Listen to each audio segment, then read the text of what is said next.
rockets and spacecraft needed for such a venture to go beyond Earth orbit to the moon didn't exist. Some thought the challenge was impossible. We didn't have the know-how, but we had the vision, the determination, and the confidence that eventually we could get there. As this historic announcement commenced to motivate nationwide efforts in our human space program in the early 1960s, I completed my studies at MIT and earned my Doctorate of Science. My thesis was Orbital Space Rendezvous. Very wise decision on my part. I adapted my experience as a fighter pilot intercepting enemy aircraft to develop the techniques for 2 spacecraft, one of them manned, to intercept the other spacecraft in a step-by-step fashion in space. In my dedication of my thesis, I revealed, oh, that I were one of them and could join in their exciting endeavors. Well, that was going to come true. My educational pursuits at MIT opened a new door. NASA's interest in some of my concepts for rendezvous influenced them to accept me in the 3rd group, even though I hadn't been through test pilot training. And that was, we were in line for the Gemini program.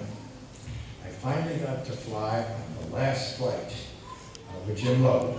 Now, I became known by my macho test pilot Navy carrier landings guys as Dr. Rendezvous. They were kind of poking fun at me, but they also realized that I had a little up here that maybe they didn't have. In Gemini, we had the challenge of progressing from the one-man in space, Mercury, to the missions with 2 spacecraft to go to the moon. And so we engaged progressively in longer spacewalks and practiced complex rendezvous missions, all in preparation for the 2 spacecraft approach of the Apollo program. And that was going to be used to have a specialized spacecraft to the moon and back, and another spacecraft to make the landing. And I felt very fortunate that the rendezvous techniques that I devised would play a crucial role at the moon in completing the success of our moon landings and bringing us back home.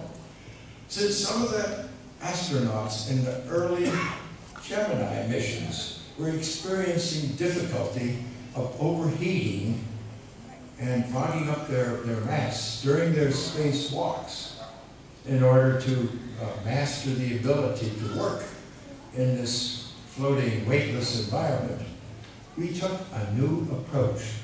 And having been an avid scuba diver, I embraced the opportunity to be the first astronaut to train underwater in our spacesuit with scuba gear to keep the oxygen coming into the spacecraft. And then during my first space flight as a pilot on Gemini 12, I set a 5.5-hour world record outside the capsule, working, floating, and walking. You don't really walk, but that's what we call it. And because of my underwater training,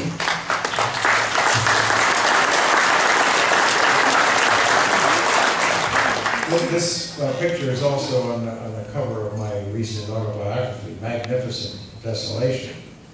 But because of my underwater training, I was able to accomplish this spacewalking with ease. So we accomplished several rendezvous maneuvers and even made a few manual corrections during one of the rendezvous to the computer's calculations. We had to get these 2 things right in order to continue our exploration program. Here we were traveling at a speed of nearly 17,000 miles an hour, completely circling the globe every 90 minutes. What a sight to float weightlessly above our planet Earth. After 5 days in orbit, Jim Lovell and I returned to Earth, having completed the final mission in the Gemini program. It was November 1966, and we were 5 years into President Kennedy's challenge to land a man on the moon before the end of the decade. The whole purpose of Gemini was to prepare for the Apollo missions to the moon. Wonderful program. And we had successfully done this. But we still had a lot of work to do. In January 1967, the first mission of the Apollo program was poised for launch the following month. Our larger space capsules would now carry 3 men on the gargantuan Saturn V rocket. And in January, during a training exercise for the Apollo 1 Earth orbiting mission, my good friend and fellow astronaut Ed White, along with Gus Grissom and Roger Chaffee, entered the capsule at Launch Pad 34. We were in all systems go mode. And with the success of Gemini behind us, we were real confident in the outcome. However, a few hours later, unexpected fire ignited inside the Apollo 1 capsule, spreading too quickly for any rescue efforts, and took the lives of those 3 crew members. It was a devastating tragedy, and a hold was placed on the program to investigate the causes and to address the modifications that would be needed for the spacecraft design. During this time, thousands of engineers and technicians in NASA worked to move forward with the Apollo objective to reach the moon and fulfill Kennedy's vision. They prepared the boosters of the Saturn V rocket. In the vehicle assembly building, they stacked the massive, intricate stages of the launch vehicle. In clean rooms, with the utmost precision, they prepared the fragile lunar excursion module that would ultimately land us on the moon. But to reach that final day when the rocket could be rolled out from the VAB, Vertical Assembly Building, on its way to the launch pad to take man to the moon, it took a national effort, a team of over 400,000 people to accomplish everything that was needed to get us there.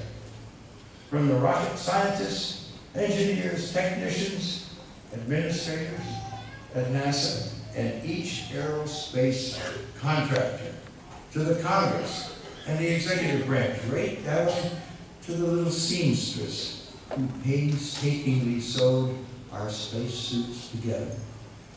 The synergy and effort of this teamwork was unstoppable to turn an impossible dream into reality. After that fire, more than 20 months elapsed before Apollo resumed its next mission with Apollo 7. And then the 4 successful missions launched between October 1968 to May 1969, the stage was set for Apollo 11.